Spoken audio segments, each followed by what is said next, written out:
अस्सलाम वालेकुम जी। MSJ real estate के साथ मेरा नाम दानियाल है और आज इस टॉपिक पे हम लोग बात करने वाले हैं वंस अगेन DHA कोयटा है अल मरूफ। और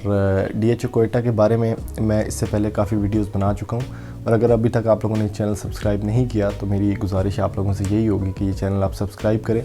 वीडियो को ज़्यादा से ज़्यादा लाइक करें, शेयर करें ताकि मैक्सिमम लोगों तक ये इन्फॉर्मेशन पहुँच सके जो मैं अभी डिलीवर करने वाला हूँ। DHA कोयटा क्रैश आज का मेरा टॉपिक है और पिछले एक हफ़्ते से तकरीबन DHA कोयटा की मार्केट में परचेज़र का कोई नाम नहीं है। परचेज़र तकरीबन ना होने के बराबर है और जिन लोगों ने इसमें इन्वेस्टमेंट की थी, जितने इन्वेस्टर्स ने बेसिकली इसमें बयाने किए थे 50-50 लाख रुपया एक अर्ली बर्ड का और 20-20 लाख रुपया एक एलोकेशन फ़ाइल का, वो तकरीबन इस टाइम पे अपना बयाना फोरफीट करने की पोजीशन में है। और ये DHA कोयटा का crash was bound to happen क्योंकि जिस तरह से अनरियलिस्टिकली रेट्स ऊपर जा रहे थे, मुझे ऐसा लग रहा था कि DHA कोयटा की मार्केट में एक बहुत बड़ी करेक्शन आने वाली है। और यहाँ पे मैं बताता चलूँ कि 10% drop in the market is called a correction, 20% drop in the market is called a crash. और जिस हिसाब से एलोकेशन के रेट्स नीचे आए हैं और अर्ली बर्ड के नीचे आए हैं, we might call this a crash. अभी जिस टॉपिक पे मैं बात करने वाला हूँ DHA कोयटा पे, इस पे मैंने आपने थंबनेल पे देखा होगा, मैंने लिखा हुआ है कि बेस्ट टाइम टू बाय। एक चीज़ जो DHA कोयटा की हिस्ट्री में हमने सीखी है वो ये है कि जब भी DHA कोयटा की मार्केट क्रैश करती है, करेक्शन करती है, क्योंकि ये पहली दफ़ा नहीं हो रहा, इससे पहले भी एफिडेविट ने यही सूरत हाल इख्तियार की, अर्ली बर्ड ने भी यही की, तो हमेशा मार्केट वापस रिपेल करके बैक फॉरवर्ड अपवर्ड ट्रेंडिंग में चली जाती है। तो इससे एक चीज़ तो वाज़ेह है कि जब ये मार्केट वापस ऊपर जाएगी तो उससे वही लोग फ़ायदा उठाते हैं जो मार्केट जब नीचे आई हो उससे उस टाइम पे वो परचेज़ करते हैं। और DHA कोयटा की मार्केट की जो भी हिस्ट्री है उसमें हमने देखा है कि हमेशा मार्केट जो है, जो इसका हायर एंड होता है, जिस तरह अभी अर्ली बर्ड ने 3 करोड़ रुपए को टच किया और एलोकेशन की फ़ाइल ने 1 करोड़ 40-45 लाख रुपए को टच किया,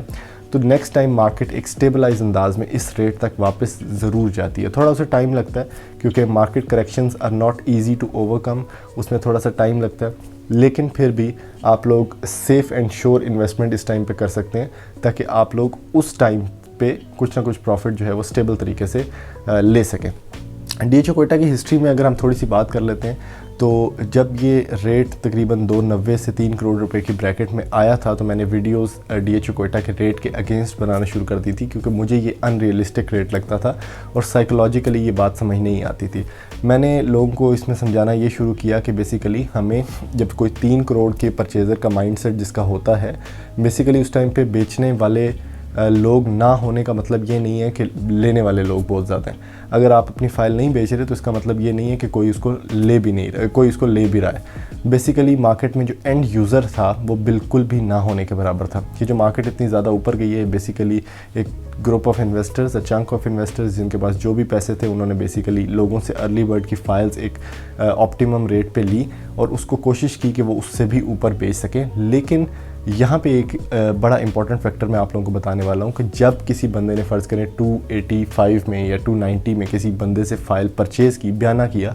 और उसके बाद उसने उससे 3 हफ्ते या 4 हफ्ते टाइम लिया, तो बयाना करने के बाद वो यही एक्सपेक्ट कर रहा था कि मैं किसी न किसी एंड यूज़र को ये फ़ाइल दूँ। लेकिन ऐसा नहीं हुआ क्योंकि DHA कोयटा में एंड यूज़र ना होने के बराबर था, बल्कि है ही नहीं था। क्योंकि DHA कोयटा का मैंने लोगों को बताया भी है इससे पिछली वीडियो में कि एक 3 करोड़ रुपए के परचेज़र का जो माइंडसेट होता है वो बेसिकली एक तो इस तरह का परचेज़र ढूंढना बहुत मुश्किल है, दूसरी बात यह है कि वो बहुत ज़्यादा फैक्टर्स कंसिडर करता है बिफोर इन्वेस्टिंग 3 करोड़ रुपया इन अ प्रोजेक्ट। और वो DHA कोयटा जैसा प्रोजेक्ट जो कि इतनी जल्दी हाई रेट्स पे जाता है और इतनी जल्दी ड्रॉप करता है, तो ये एक फैक्टर DHA कोयटा के अगेंस्ट गया जिससे बहुत ज़्यादा एंड यूज़र्स तैयार नहीं थे to invest in DHA Quetta. आज जो मेरे पॉइंट्स हैं बेसिकली उसके हम स्टार्ट करते हैं, मैंने कुछ नोट डाउन किए हैं। उसमें पहला पॉइंट यही था कि नो रियल परचेज़र और एंड यूज़र की तादाद ना होने के बराबर थी इस रेट पे, जिसकी वजह से जो मोस्टली इन्वेस्टर्स थे उन्होंने अपना बयाना जो है वो लूज़ आउट किया और वो करेंगे भी आगे। फिर अगली चीज़ जो है वो DHA कोयटा ने एक टैक्टिक बहुत अच्छा प्ले किया था कि बैलेटिंग की डेट से 20 दिन पहले ही अनाउंस कर दिया कि हम बैलेटिंग 20 दिन बाद करेंगे। अब ये टैक्टिक इनको डाउन प्ले करना पड़ा जब लोगों ने बहुत ज़्यादा परचेजिंग शुरू कर दी और बैलेटिंग की डेट अभी फार अहेड थी, 20 दिनों बाद थी। तो उससे होता बेसिकली ये है कि बैलेटिंग तक लोग थक जाते हैं, बैलेटिंग तक जो डील्स हैं वो फिर मैच्योर नहीं हो पाती और ये एक टाइम फ्रेम बीच में एक गैप आ जाता है जिसकी वजह से मार्केट क्रैश भी कर सकती है और वही हुआ। तो मेरा मशवरा DHA कोयटा को बेसिकली ये है कि जिस तरह से DHA के बाकी प्रोजेक्ट्स में बैलेटिंग होती है वो बहुत मिनिमम शॉर्ट नोटिस पे बताते हैं आपको बैलेटिंग का, और उससे फ़ायदा बेसिकली ये होता है कि लोग जो बयाना वाली पार्टीज़ हैं वो इससे दूर रहती हैं और लोग जो है वो एंड यूज़र से मैक्सिमम डील्स करते हैं, जिसकी वजह से मार्केट एक स्टेबल तरीके से ऊपर जाती है। लोग अपने बयाने लूज़ नहीं करते और मार्केट में कोई क्रैश की सूरत हाल पैदा नहीं होती। तो ये फेक रेट्स जब ऊपर गए वो इसी वजह से थे कि closure of the dates of balloting जो है वो 30 मार्च वो बहुत आगे है अभी, और लोगों का माइंड सेट अभी रेडी नहीं है इतनी जल्दी ये रेट्स एक्सेप्ट करने का। अगला पॉइंट जो है मेरा वो आप लोगों को एक मशवरा है। जो लोग ये सोच रहे थे कि मैं नीचे आएगा रेट और मेरे पास जो पैसे मैं इन्वेस्टमेंट करूंगा DHA कोयटा में, अब उनके लिए ये वापस पैगाम है कि अगर आप लोग अभी तक DHA कोयटा में प्लॉट के ख्वाहिशमंद थे और आप लोग रिग्रेट कर रहे थे कि DHA कोयटा एक ऐसा प्रोजेक्ट है जिसमें हमने इन्वेस्टमेंट ही नहीं की और बहुत ज़्यादा लोगों ने इससे बहुत ज़्यादा पैसे कमाए हैं, तो अभी आपके पास एक बेस्ट अपॉर्चुनिटी है इस क्रैश से फ़ायदा उठाने की। ये रेट वापस ऊपर चला जाएगा,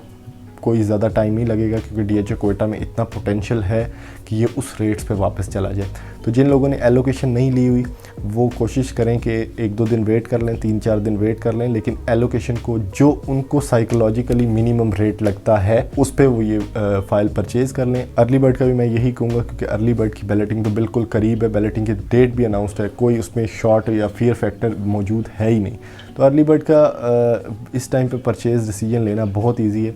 लेकिन फिर भी याद रखें ये बात कि अर्ली बर्ड का जो रियलिस्टिक रेट है वो तकरीबन 280-290 के करीब है। तो अगर आप लोगों को फ़ाइल मिलती है 260-265 तो it would be a best marginal rate जिस पे आप इन्वेस्टमेंट करके इससे कोई ना कोई फ़ायदा उठा सकते हैं, क्योंकि बैलेटिंग के करीब अर्ली बर्ड का रेट वापस ऊपर जाने वाला है। तो आपके पास बेस्ट अपॉर्चुनिटी है, इस टाइम से फ़ायदा उठाएँ। क्रैश में ही ली हुई चीज़ आपको पीक रेट्स पे फ़ायदा देती है, पीक पे ली हुई चीज़ आपको बयाने छोड़ने पड़ते हैं और मार्केट क्रैश का ख़तरा होता है। तो ये एक पॉइंट था मेरा बड़ा इंपॉर्टेंट। फिर अगला पॉइंट जो मैंने नोट डाउन किया वो ये है कि it is very difficult to find purchasers at this massive rate, यानी 3 करोड़ का रेट बहुत से लोगों को, मैंने जैसे आपको पहले बताया कि बेचने को तो शायद नहीं समझ आता लेकिन लेने को भी समझ नहीं आता, क्योंकि एक परचेज़र का माइंड सेट है इतने ज़्यादा पैसे कोई भी इतनी जल्दी इन्वॉल्व नहीं करता उस प्रोजेक्ट में जो कि अभी हाफ़ डेवलप्ड है। इससे अच्छे प्रोजेक्ट्स मैंने आप लोगों को बताए हैं। फिर आप लोग कहेंगे कि आप कोयटा को जो है वो डाउनग्रेड करते हैं, डाउन प्ले करते हैं, तो इससे अच्छा है कि मैं इस टॉपिक पे ज़्यादा डिस्कशन ना करूं, लेकिन लोगों को बताना मेरा फ़र्ज़ है कि DHA Quetta is not worth 3 crore रुपया या 3.25 करोड़ रुपया इतनी जल्दी। इट इज़ वर्थ फार मोर। ये 4 करोड़ रुपए का भी प्रोजेक्ट है, लेकिन थोड़ा टाइम के बाद, जिसमें थोड़ा सा टाइम लगे चीज़ों को कॉम्प्रीहेंड करने के लिए, लोगों को समझ आने के लिए, क्योंकि लोगों की जो सोच है, हम ख्याली दुनिया में बेसिकली रहते हैं जिसमें हमें लगता है कि एक दिन में कोयटा का जो रेट है वो 4 करोड़ रुपया हो जाना चाहिए। अब ऐसे तो नहीं होता। ये करेक्शन एग्जाम्पल है या सिंप्लीफाई करती है चीज़ों को, जिसमें हमें ये करेक्शन की या क्रैश की ज़रूरत है ताकि अगली दफ़ा जब रेट्स ऊपर जाएँ तो वो एक स्टेबल तरीके से जाएँ और मोस्टली जो लोग हैं फिर वो ये सफ़र ना करें कि हम लोगों ने इससे कोई फ़ायदा नहीं उठाया। तो अगला पॉइंट यही है कि people are afraid of the high upward trend more than they are encouraged. They compare and then as rates go high, profit margins lessens up. इसका मतलब ये है कि आप लोगों को लगता है कि बहुत ज़्यादा हाई रेट जो है वो लोगों को कंपेल करता है ज़्यादा बाइंग की तरफ, लेकिन मुझे इससे उल्टा लगता है। बहुत ज़्यादा ऊपर जब रेट होता है तो वो लोगों को डराता है, क्योंकि हायर अपवर्ड ट्रेंड्स जो हैं उससे लोग डरते हैं कि इसमें प्रॉफिट मार्जिन्स बहुत कम हो गए, तो लोग उसमें इन्वेस्टमेंट ज़्यादा करने की बजाय उसमें इन्वेस्टमेंट कम करते हैं। जो लो कॉस्ट प्रोजेक्ट्स होते हैं वो इसीलिए इतने ज़्यादा परचेज़र अट्रैक्ट करते हैं, क्योंकि बहुत ज़्यादा लोगों का बहुत कम बजट होता है और बहुत ज़्यादा बजट बहुत कम लोगों का होता है। तो ये चीज़ मेरे ख्याल में बतानी थोड़ी सी ज़रूरी थी considering the situation of DHA Quetta. अगला पॉइंट एलोकेशन फाइल्स के मुताबिक है, और मुझे ये समझ नहीं आ रही थी कि एलोकेशन फाइल्स का इतना अनरियलिस्टिक रेट किस बंदे ने कर दिया है। एलोकेशन फाइल्स का कोई ताल्लुक ही नहीं है इस बैलेटिंग से, लेकिन ये बात भी सही है कि जब अर्ली बर्ड की फ़ाइल बहुत ज़्यादा ऊपर जाती है, जो कि फुल पेड फाइल है जिसमें डेवलपमेंट चार्जेस भी पेड है, तो उसको जो उसकी बाय प्रोडक्ट होती है जिस तरह की एलोकेशन फ़ाइल है वो भी उसको फॉलो करते करते कहीं ना कहीं जाके ज़रूर रुकती है। तो एलोकेशन फाइल्स के ऊपर जाना समझ आता था, लेकिन इतना ऊपर जाना समझ नहीं आता था, जिसकी वजह से मार्केट में ओवरऑल करेक्शन है। ये नहीं कि सिर्फ एलोकेशन में करेक्शन है या अर्ली बर्ड में, तो एलोकेशन फाइल्स को भी उससे थोड़ा सा इम्पैक्ट उसका पड़ा है, बल्कि बहुत ज़्यादा पड़ा है, जिसमें वो क्रैश कर गई है इस टाइम पे। लेकिन मेरे हिसाब से ये टाइम है एलोकेशन फ़ाइल लेने का। मेरे पास भी थोड़ी सी पेमेंट पड़ी हुई है, तो मैं सोच रहा हूँ कि मैं भी एलोकेशन फ़ाइल इस टाइम पे ले लूँ, क्योंकि लोगों को तो हम बहुत ज़्यादा समझा रहे होते हैं, लेकिन मेरे ख्याल में ख़ुद भी ये चीज़ें इम्प्लीमेंट करनी चाहिए और ट्राई आउट करनी चाहिए। और मुझे लगता है कि कोयटा में इतना पोटेंशियल है कि it will go back up जब ये